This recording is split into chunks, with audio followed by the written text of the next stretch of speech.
Welcome to Early Steps and Next Steps seminar number 5. If you are watching this, site coordinators, please remember that you need to send an attendance roll with all that fun logistical information to Nikki Fellows at the clinic.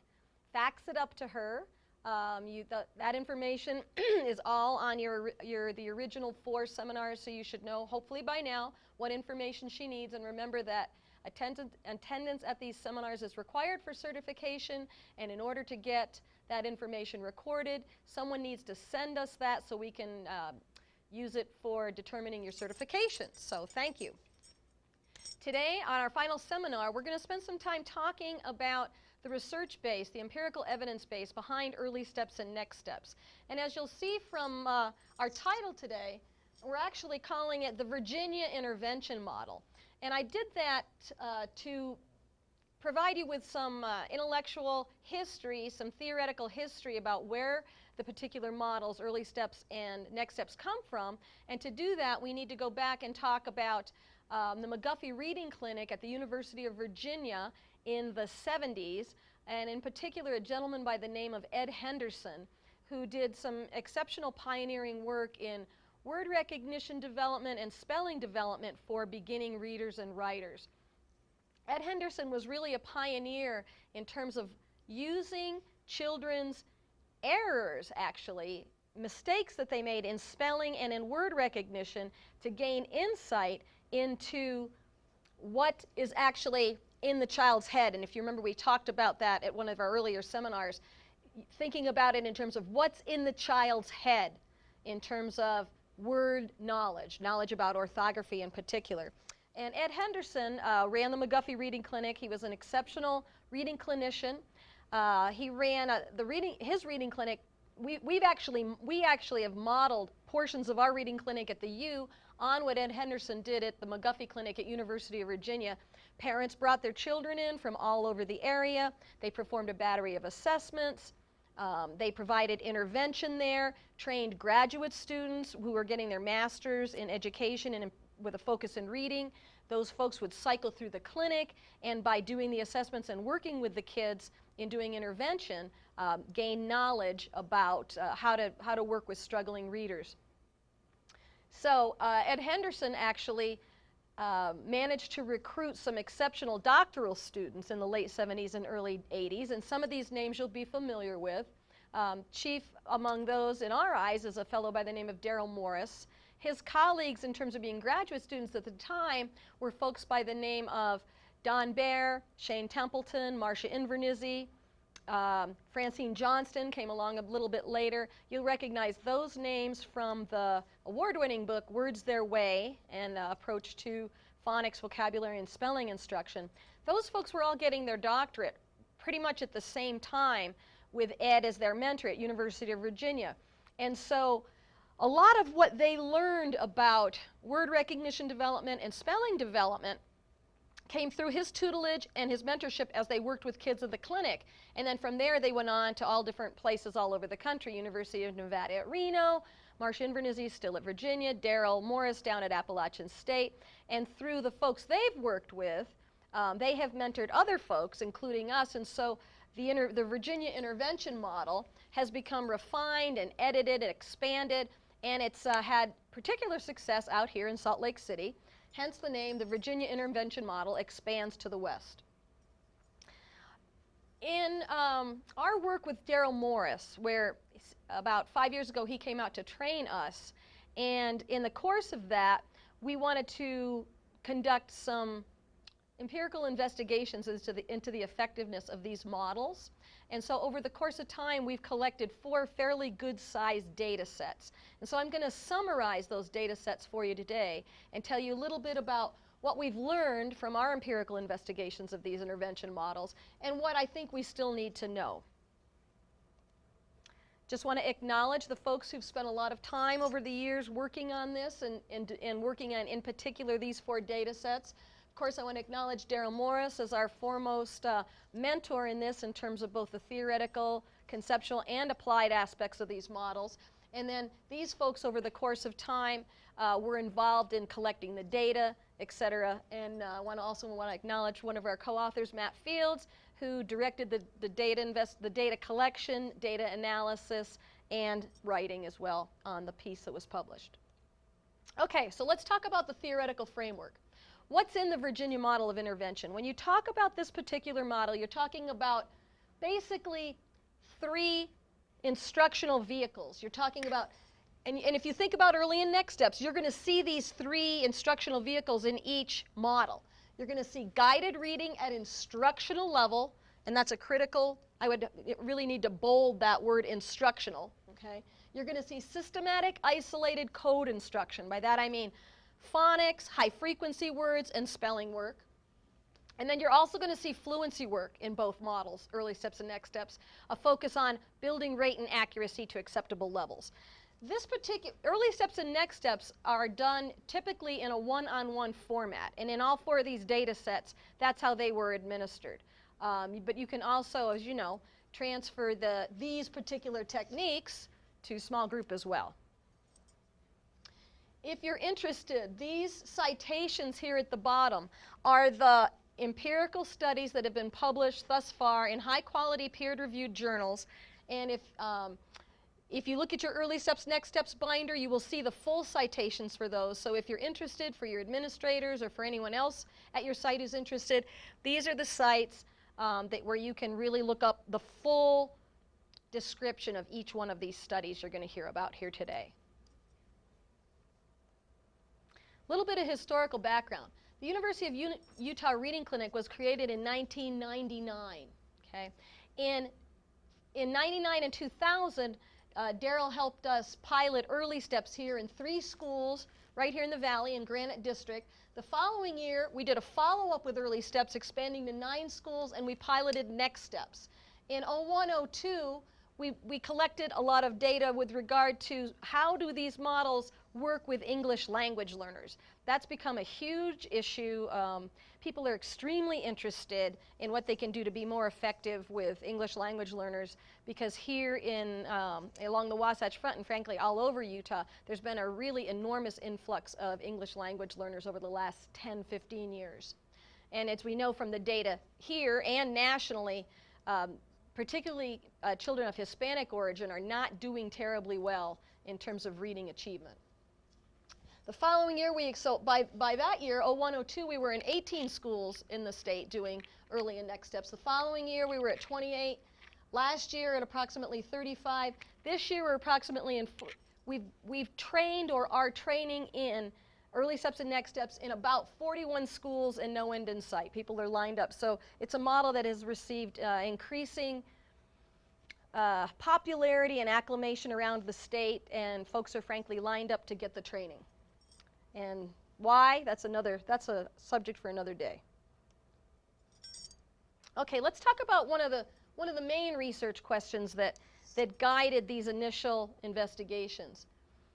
Granite District, when we first got involved with them, was particularly interested in whether this could be an effective intervention for their struggling readers in comparison to what they were already doing in the schools, which was more of the same. In other words, you have a reading program going. Kids it was open court, 1997 Collections for Young Scholars edition. So kids got a whole class dose of open court every day for about 90 minutes.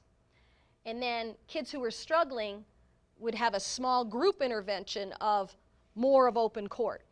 Now, as you know of open court, particularly the 97 version, that was not chopped liver in those days. In comparison to the other basal programs that were popular at the time, the open court edition was extremely, much stronger in terms of its code emphasis, phonological awareness, etc. You really couldn't do better anywhere in terms of the other basals at that time. So they were getting really solid,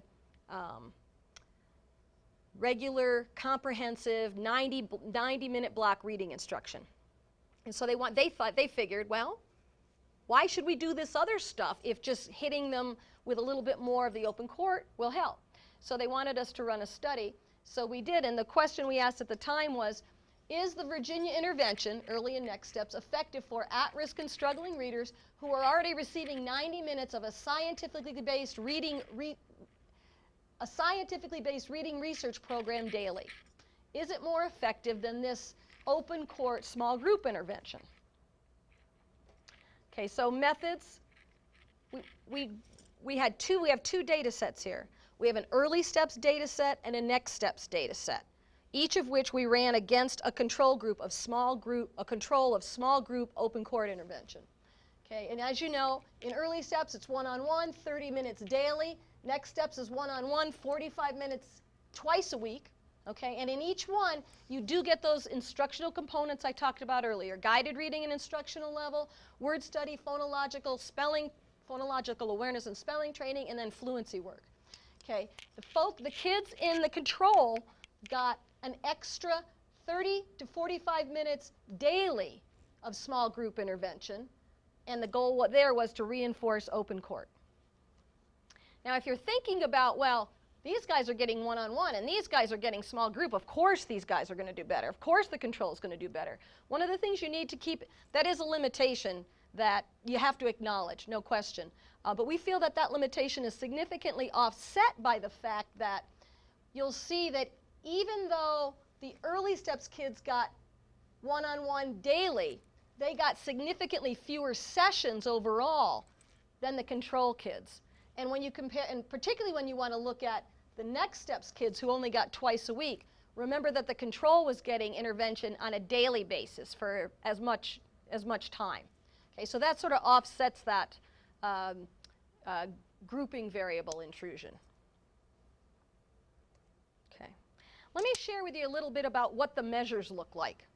And you can kind of keep these in mind. And site coordinators, I'm going to ask you to, at this point, pause the tape.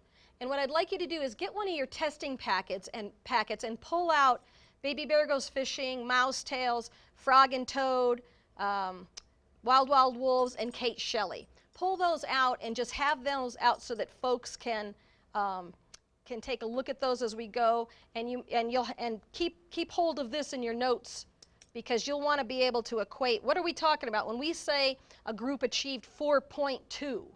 That's their mean on passage reading. You want to be able, if a group achieved 4.2, you want to know that that's pretty much early grade 2. Okay. Okay. This is the pre-primer. So if a child who could read this with acceptable accuracy would receive a score of 1, if this is as high as they could read. Okay? A child who received a score of 2 could read this passage. If the highest score, if they received just a score of 2, if this was as high as they could read, this is the primer level with acceptable rate and accuracy. That's the text they can read for a 2.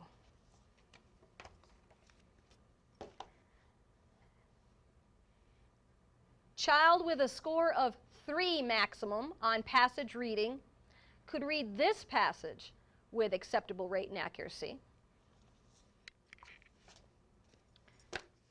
Child with a score of 4 as their top score for passage reading would be successfully reading this passage with satisfactory rate and accuracy. And a child with a score of 5 as their top score in passage reading would have read this end of second grade passage with acceptable rate and accuracy. Okay, so keep those. It's helpful sometimes to have the text out staring at you when you look at the graphs. So keep those out if you would. Okay, so remember we talked about, we have a group of, in September, we had several schools doing this, okay? And at some schools, we were doing early steps as the main intervention. And at the control schools, we were doing more open court as the intervention. Okay, so in September, we collected data on all these first graders using the ERSI and equated these kids on these measures, Okay? So at baseline, in September, they're equivalent. Okay? So they have the same starting point. Okay? Over the course of the year, the early steps kids received on average about 90 sessions of early steps. The control kids received on average about 130 sessions of intervention. So that's a significant difference. It's wildly significant, in fact. I mean, so you want to think about it as, despite the group differences, you've got the control kids getting 40 more sessions of intervention. Okay, and here's what we find at the end of the year. So in May, okay, at the end of first grade, we have the control kids scored reading at a pre-primer level. That's like Baby Bear Goes Fishing. Okay, they could read that, but they couldn't read any higher successfully on average. In contrast, the early steps kids performed significantly better on the ability to read passages. They ended up somewhere between primer and right between primer and end of grade 1. So think about it as, look, said mother, we can see pictures of the clouds, the primer text. They could read better than that, but they did not reach the level of being able to read the frog and toad passage successfully. The way I translate this is the control kids ended up like November first graders. These guys ended up more like March or April first graders. Okay, and if you think about the difference between a November first grade reader and a March or April first grade reader, it's immense. These kids have established a level of independence as readers. These kids basically haven't. Okay, they're not non-readers, but they can't read much text at all successfully. So, and if you look at the effect size, okay, for those of you who don't have a whole lot of savvy in terms of statistics, an effect size helps you judge to what extent the treatment really exceeds the control. So, because you can get significant differences where the effect size is like not that great, like you achieve significance, but it's like, woo, no one really cares because the effect size isn't very big. A small effect size is 0.2, 0.3. A moderate effect size is 0.4, 0.5, 0.6 in there.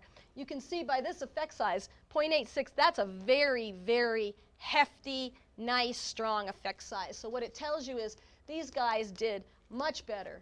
The early steps treatment group did much better on passage reading than the control.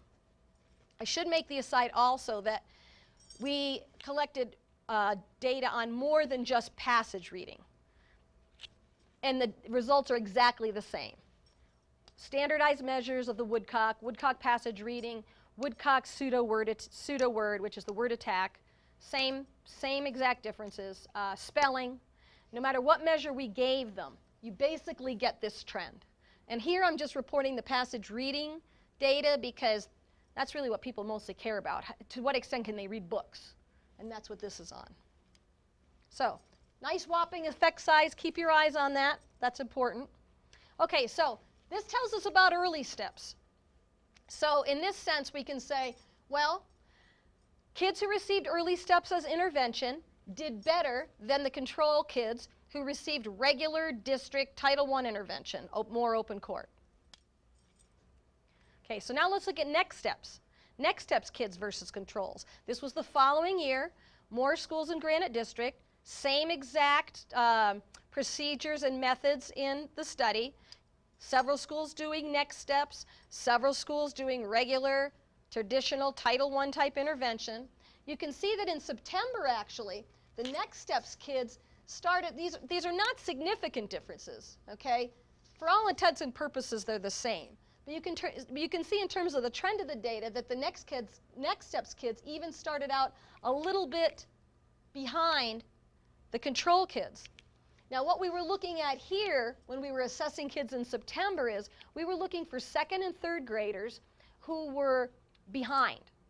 Okay, and so we tested 8 Skillion kids and finally came up with a group that was basically equivalent. In fact, the next step kids even a little bit below. These kids were second and third graders who in September of that year were starting out at a primer level. Okay, so think about the primer passage. They could read, looks at mother, we can see pictures in the clouds, the little mouse and his mother. They could read that but not acceptably, but nothing more difficult. That's where they started in the beginning of the year. So the course of the year goes on. The kids in the control schools get basic, open court, intervention, more of a good program. It's a hefty control. And you have to think about that as a strength of the study, because it's not like they were just, drawing pictures. Open court is a strong, it was a strong program at that point, still is, and it was definitely strong in '97. So they were getting that, everyone was getting that, but then the control kids were getting 45 minutes more of it every day. Next Steps kids were getting Next Steps intervention twice a week, okay? So, in fact, the Next Steps kids ended up in May with an average of 45 sessions. The control kids ended up in May with an average of 120 or 130 sessions. So again, you want to think about that as balancing out that grouping variable. All right, so how did they come out at the end of the year? You can see that the control kids went from a primer level, okay, to basically, think of it as kids who can read the Frog and Toad passage. They could read a little bit better than that, but they can't read Wild Wild Wolves successfully, okay? So they ended up kind of at a late grade 1+. Think about it as like a kid who just finished first grade and it's July, okay? The Next Steps kids finished at a 4, which is like an early grade 2, okay? So again, significant differences. You can see by the effect size, 0.72, that's a nice strong effect size, that the Next Steps kids significantly outperform the controls. So the take-home message we got from this, I'm not going to go there yet. So early steps, looks good, seems to be effective. And you would think, well, yeah, duh, of course it would be effective, but you can't just go on that gut kind of notion. I mean, in education, if you're going to put money and resources into things, you can't just sort of think, oh yeah, this will probably work. It's really important to have objective, empirical evidence that do support your gut notion of, oh yeah, this is probably good stuff. So we felt very gratified after both of these studies that yes, this is an effective intervention that's worth time and money. So early steps, got it. Next steps, got it. Now the next question was, what about these English language learners? Utah, for a long time, the schools in Utah were primarily Caucasian kids. And so in the last 10 to 15 years, you've had a really strong influx of particularly Spanish speakers, other languages as well, and districts, teachers, administrators. Folks are really scrambling and grasping for something that's effective because a lot of the kids aren't doing terribly well. So they wanted to know, is this a model that is effective for English language learners? So we basically ran the same study we ran with Next Steps here, okay? We basically ran this same study with just English language learners in Next Steps treatment and in the control. We wanted to see how they do. So keep this graph in mind, okay? And there we have it. English language learner Next Step students versus English language learner control. And as you can see, it's basically the same pattern.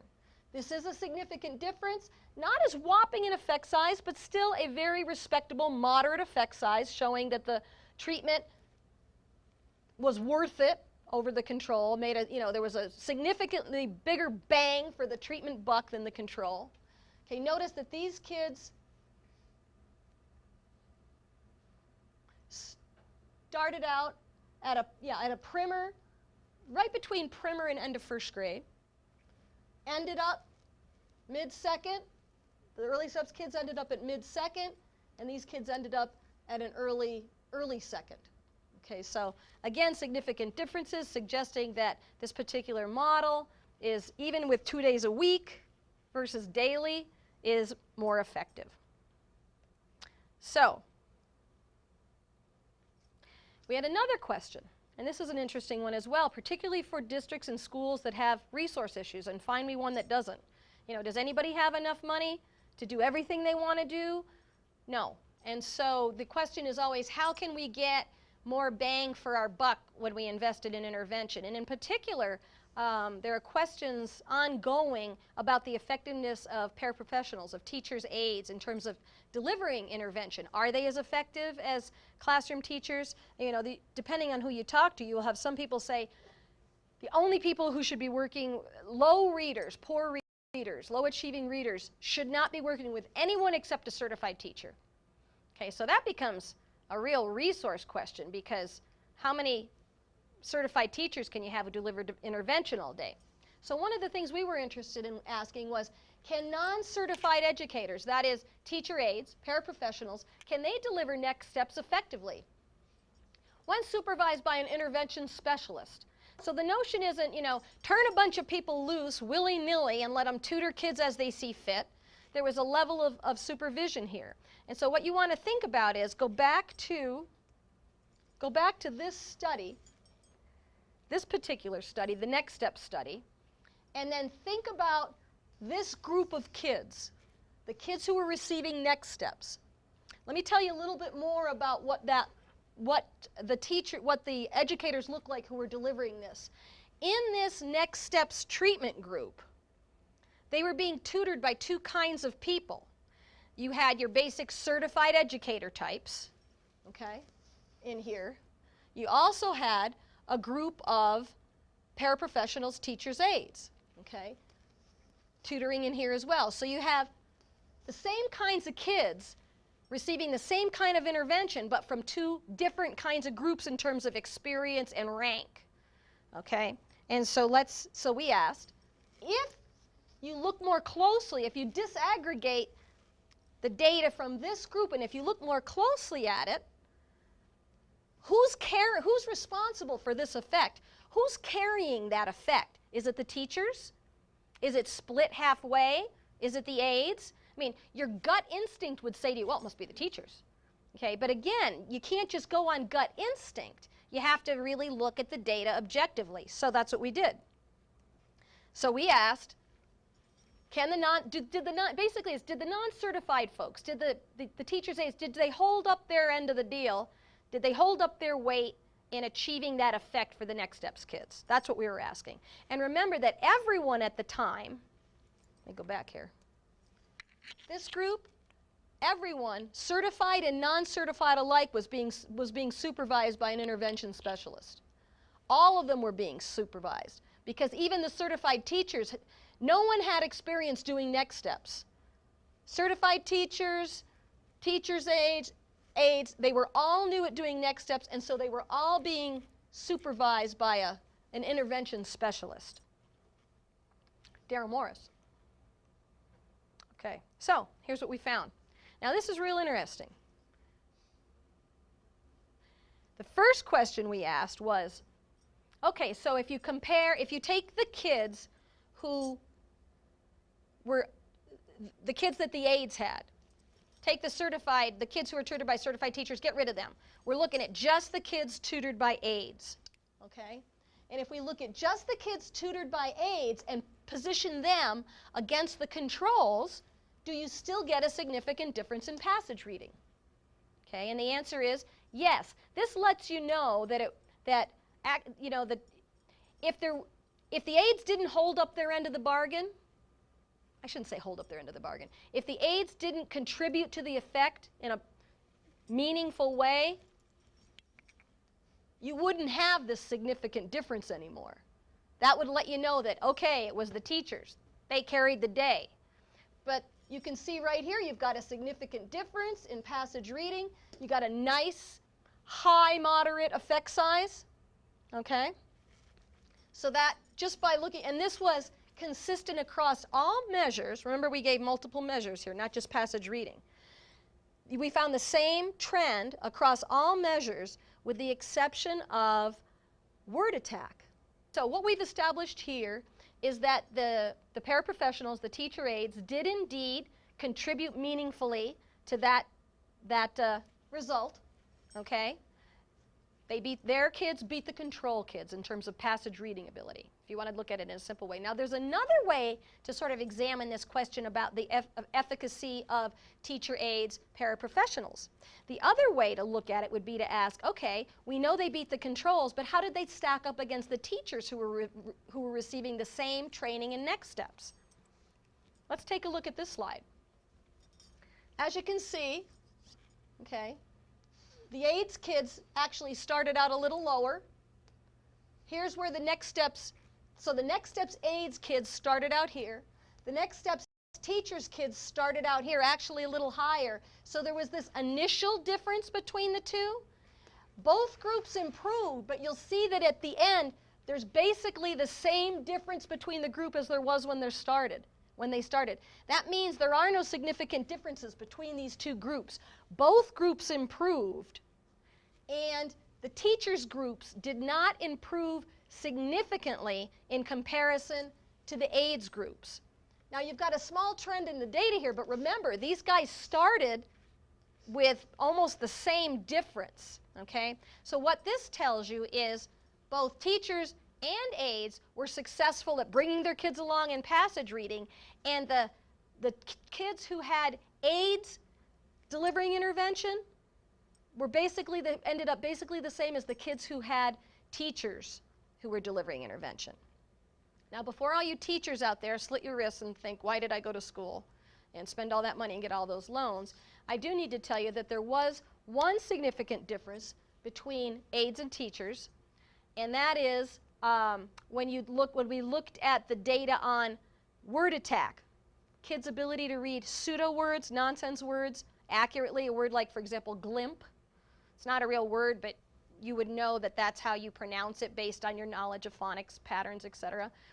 That particular measure did show significant differences. Teachers' next steps kids significantly outperformed aides' next step kids on that particular measure. I think attesting to probably teachers' ability to deal with those kinds of very specific phonics issues given to their experience and additional training in comparison to aides.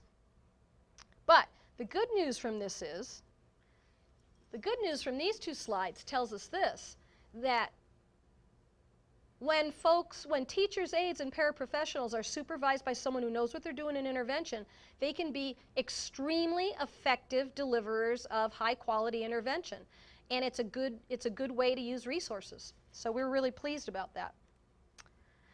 Okay, let's talk about another important question. Folks always want to know, so what happens when you drop the intervention? Yeah, you get these, the whole idea behind early steps is you go in, and really with any first grade intervention, you go in, you assess, you find out who's at risk for reading difficulties in the very beginning of first grade or even at the end of kindergarten. You target those particular children for some kind of high quality intervention. They get that all through first grade. We know from our data as well as other data with other programs that you can effectively raise the trajectory of those students such that over time they start to close the gap with their peers who came in higher. Okay? We know that with intervention we can raise the trajectory to start to close the gap, but not completely close it. Remember that the early steps kids ended up between primer and end of grade 1 level. That's not grade level. That means on average the early steps kids finished a couple months shy of where they all should be. You got to remember that in that mean, though, there are kids who are lower and there are kids who are higher. Some kids were pre-primer level, some kids were mid-second. Okay, but when you collapsed all the early step kids together, where did they finish? Kind of late March, first grade. Raised the trajectory much higher than it would have been. If you remember the controls, they ended up at a pre-primer level. They were at a November first grade level. So we know that it makes a difference, that it raises the trajectory, that they end up at the end of first grade much better off than they would be without it. But what happens in second grade when there's no intervention? And that's the question we were asking here. We looked at kids who had received early steps, kids who had received regular district control intervention during that first grade year. Second grade,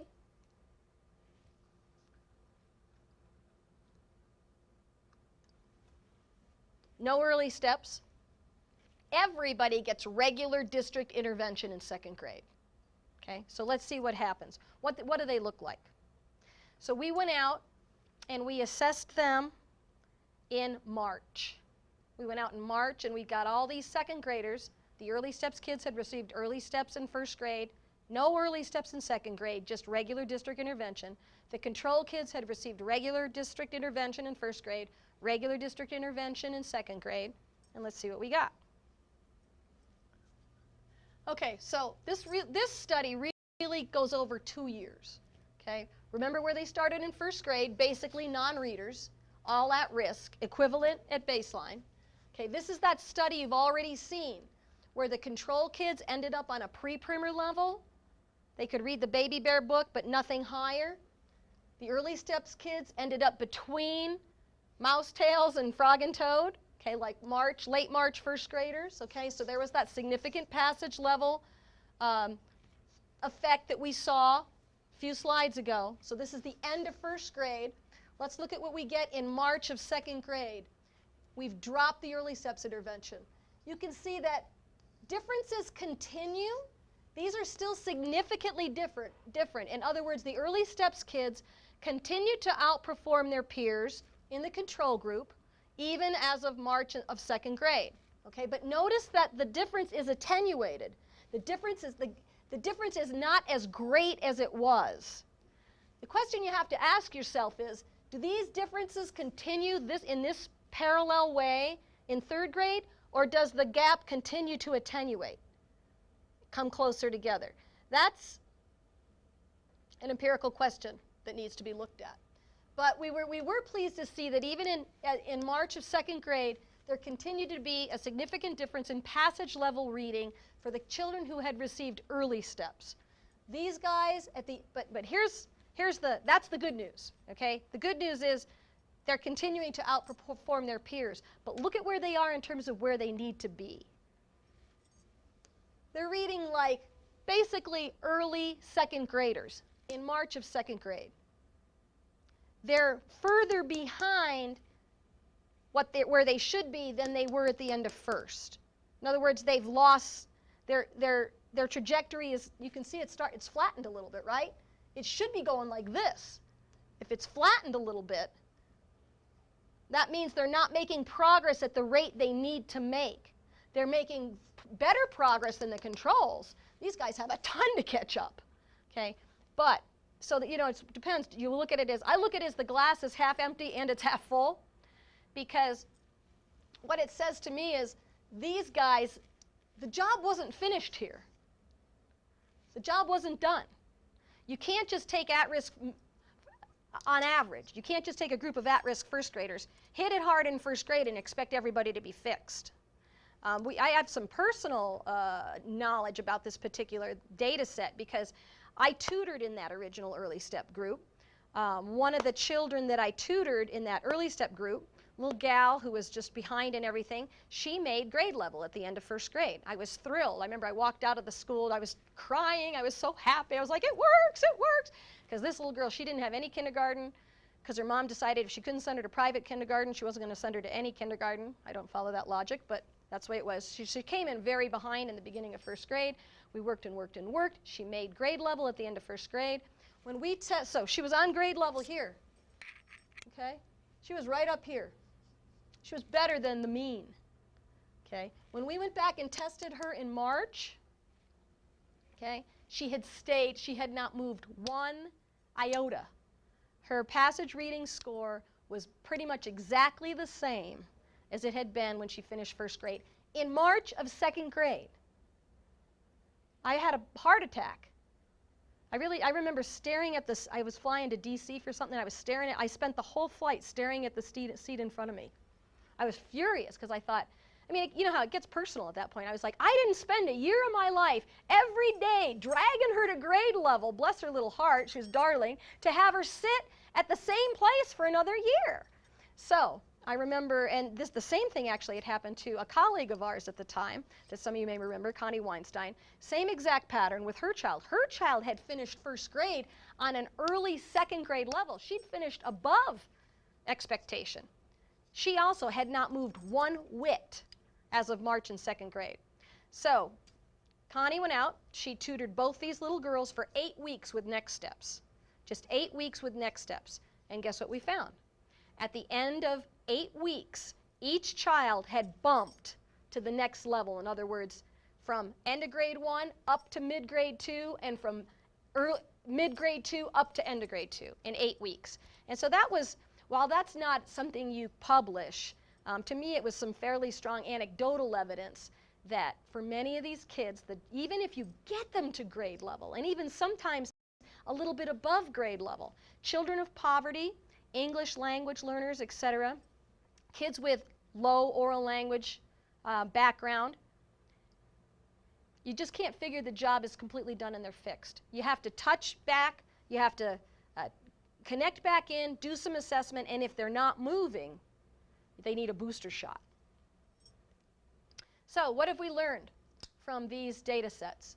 I think we've learned that the Virginia model is more effective at boosting at-risk and struggling readers' progress than small group open court intervention.